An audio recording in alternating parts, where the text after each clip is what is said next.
to have a voice when things are developing. Only with this strength and with that voice you can do a lot. What are the issues that are on the table?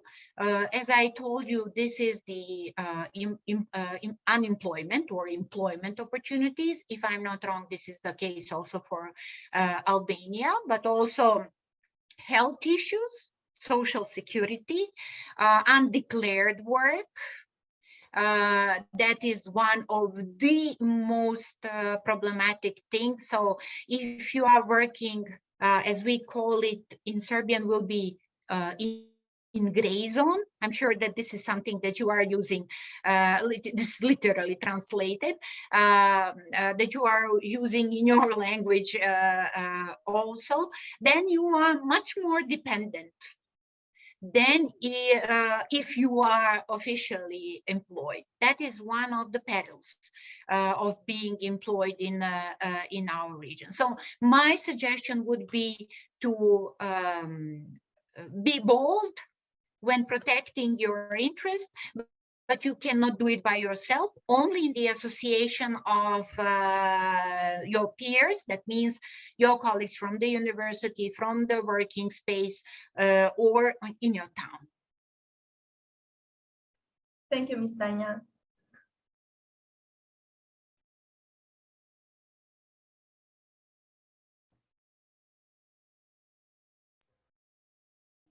Bashkin, please unmute.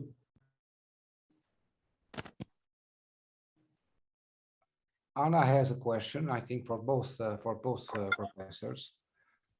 So please, Anna. Hi, everyone. I'm Anna. I am a high school student. I'm 16 years old. Can everybody hear me? Yeah. Okay. Yeah, we can hear you. I've actually got two questions that correlate to each other. And the first one is, traditionally, unemployment and inadequate pay hits some groups harder than others, like indigenous people, people of color, females, teenagers, the elderly. How can we build policies that prevent this kind of segregation? And my second question that correlates to the first is, how can we close the wage gap, which is clearly very present, especially in my region? And is there any action being taken to repair this problem?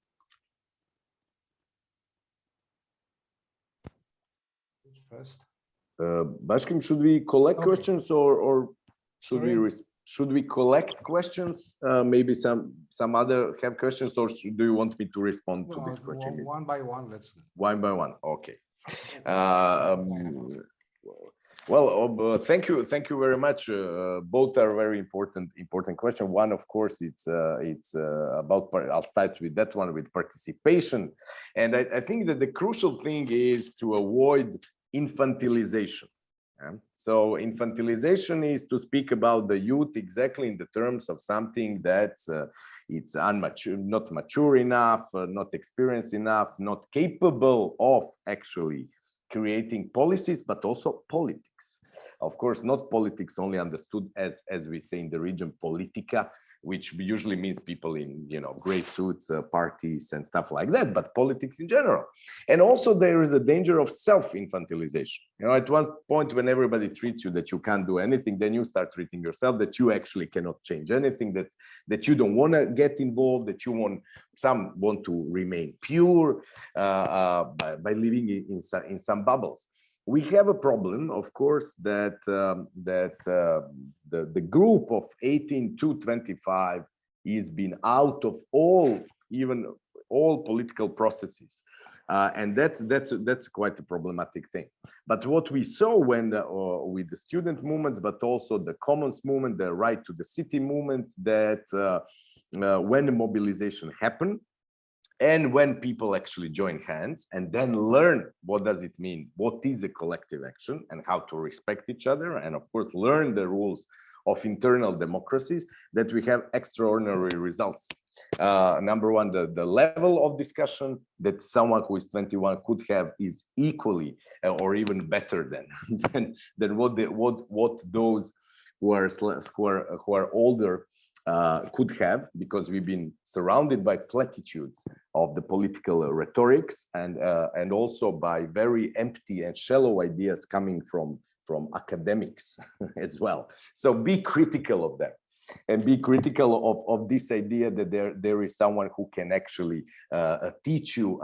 We saw what these intellectuals did in our region. Yeah, we saw how they've been behind the worst things by giving these false ideas, spreading them across the society by using their social capital of members of academy and stuff like that. So it's important to be critical, it's important to think, and it's important to take yourself seriously. This is your life. And of course, to expect that somebody will give it on a plate, all these solutions, of course, it's not going to happen. So there is a way to participate. There's a lot about social engagement and activism. It could be art activism. It could be simply action-based activism. It could be joining various social movements and be ready, of course, to develop by doing action, to learn, to reflect, to think, and of course, to always do it with the others. We are not alone, and we have to relearn out of these narcissistic, individualistic ways of life that they've been throwing at us. Just treat yourself as an enterprise and a firm. Invest in you and only about you. We have to now again learn what solidarity is. So I think that potential, for me at least, is there, and this is where you know I could learn a great deal as well. Now you ask Anna, you ask very concrete questions. You are right that we can design beautiful policies, and this is what we often do without seeing social reality. Yeah. So if you are Roma, or if you are a person of color or disabled, or if you belong to sexual minorities, well, sometimes these people are not going to participate, will be discriminated by this generality of laws and policies. But it is a tricky thing, and of course, awareness of inclusion is extraordinarily important. And you also ask about the gender gap in pays. This is a reality of so-called how they call them, developed Western societies. This is a reality there, and let alone in our societies that are even furthermore patriarchal.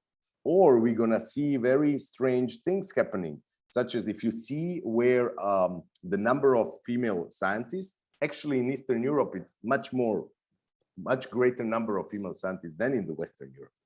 The reason for that, of course, we are happy to see that because it shows some sort of equality. But the reason for that also has to do with patriarchal thinking. Scientific, academic employments, teachers, and so on are seen as female jobs. You can't earn money and drive a Porsche or whatever by being a professor at the university. Those are seen as belonging to women. So there's a lot that we have to struggle against to get to the true equality, and not just numbers, and not just putting quotas and putting one woman here or another there, and then falsely claim that actually we solve the problems. There is a huge deal of struggle there. So that's my answer. Maybe not direct to your questions, but a rather more general one.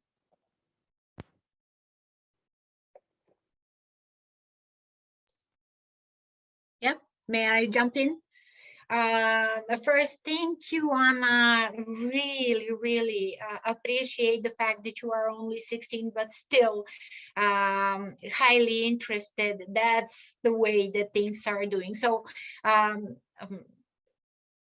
I said, finishing my introductory part of speech is actually that we are ready to listen to you, to your ideas also. A part of what Professor Štiks said, that there are some suggestions how to overcome some of the issues, but it's the most important thing to listen the obstacles that you are facing with, your way of thinking how to overcome the obstacles. And that's why we are connecting.